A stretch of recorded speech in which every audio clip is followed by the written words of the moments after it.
Soigner des animaux, sauver des vies, le métier de vétérinaire fait souvent rêver les enfants. À Montigny-le-Roi, la clinique du Forum est installée depuis une dizaine d'années. 3 vétérinaires y sont en exercice, dont Corinne Lurin. Pour faire découvrir son métier, qui peine pourtant à trouver des candidats, elle nous a ouvert les portes de son cabinet. On a chat, chien, les NAC, donc tout ce qui est nouveaux animaux de compagnie. On peut recevoir aussi des chèvres et puis des moutons à la clinique, ainsi que des petits veaux. Après, si on a dans notre clientèle, on a quelques serpents. C'est peut-être le plus insolite. Des tortues aussi. Dans le métier de vétérinaire, pas de routine qui tienne. Dermatologie, stérilisation, opérations chirurgicales liées à des accidents de la route ou des blessures entre animaux, naissance et bien sûr vaccination, avec des bêtes pas toujours très rassurées, les interventions sont extrêmement variées.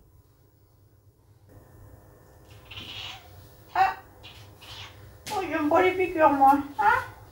Alors, faut aimer les animaux, mais ça ne suffit pas. Oui. Faut aimer soigner.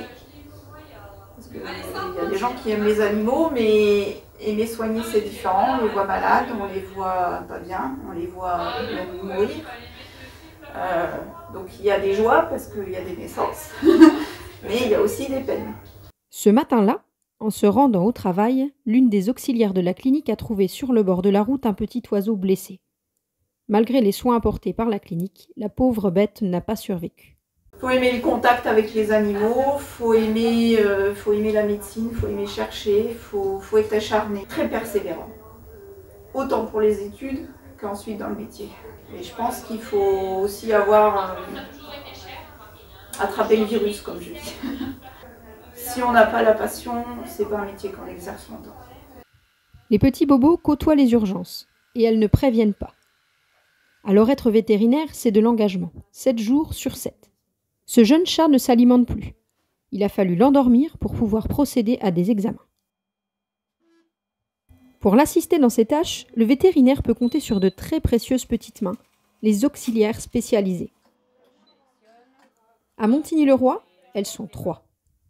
C'est des hôtesses d'accueil, elles font le même travail qu'une préparatrice en pharmacie, donc elles conseillent. Et ensuite, soit elles viennent aider en consultation, elles aident aux opérations, elles s'occupent des hospitalisés. Vraiment un métier plus que polyvalent, encore plus que le mien, et il faut qu'elle soit un peu sur tous les fronts. Évidemment, oui, ce métier-là fait de base qu'il faut vraiment aimer les animaux, quoi. C'est vraiment notre passion, et si on n'aime pas les animaux vraiment plus, il ne faut pas s'orienter dans ces métiers-là. Il existe 4 écoles de vétérinaires en France. Alfort en région parisienne, Lyon, Nantes et Toulouse. Pour les intégrer, il faut réussir un concours accessible 2 ans après le bac.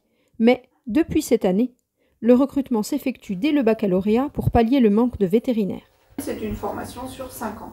Donc 4 ans, on a le diplôme de fin d'études et la 5e année est réservée à des stages et à la thèse. Pour devenir auxiliaire spécialisé, le parcours est un peu plus court. Ça ne se prépare que comme ça, c'est 1 ou 2 ans formation en alternance, avec 3 semaines sur la clinique et 1 semaine au centre de formation. Ici, on dépend de Nancy. Ils recrutent à partir niveau brevet. Et je pense que si on n'a pas le bac, ça ne peut pas trop bien fonctionner. Le lieu de travail de l'équipe médicale aumarnaise est récent, bien doté. Mais sa localisation en milieu rural lui confère aussi des tâches spécifiques, à l'extérieur et notamment dans les fermes. Donc on peut recevoir des petits moutons, des petites vaches. Il faut savoir que dans le métier de vétérinaire rural, il faut être capable d'avoir une voiture qui est capable d'intervenir 24 heures sur 24. Voilà comment ça se présente en gros, c'est-à-dire qu'on a des meubles de pharmacie qui sont embarqués dans la voiture, avec des tiroirs et tout ce qu'il faut comme médicaments dedans. Souvent pour des gros animaux, parce qu'en milieu rural, on a surtout des cheptels bovins, des gros ruminants. En France, une récente étude de Pôle emploi montre que 95% des cabinets vétérinaires chercheraient à recruter.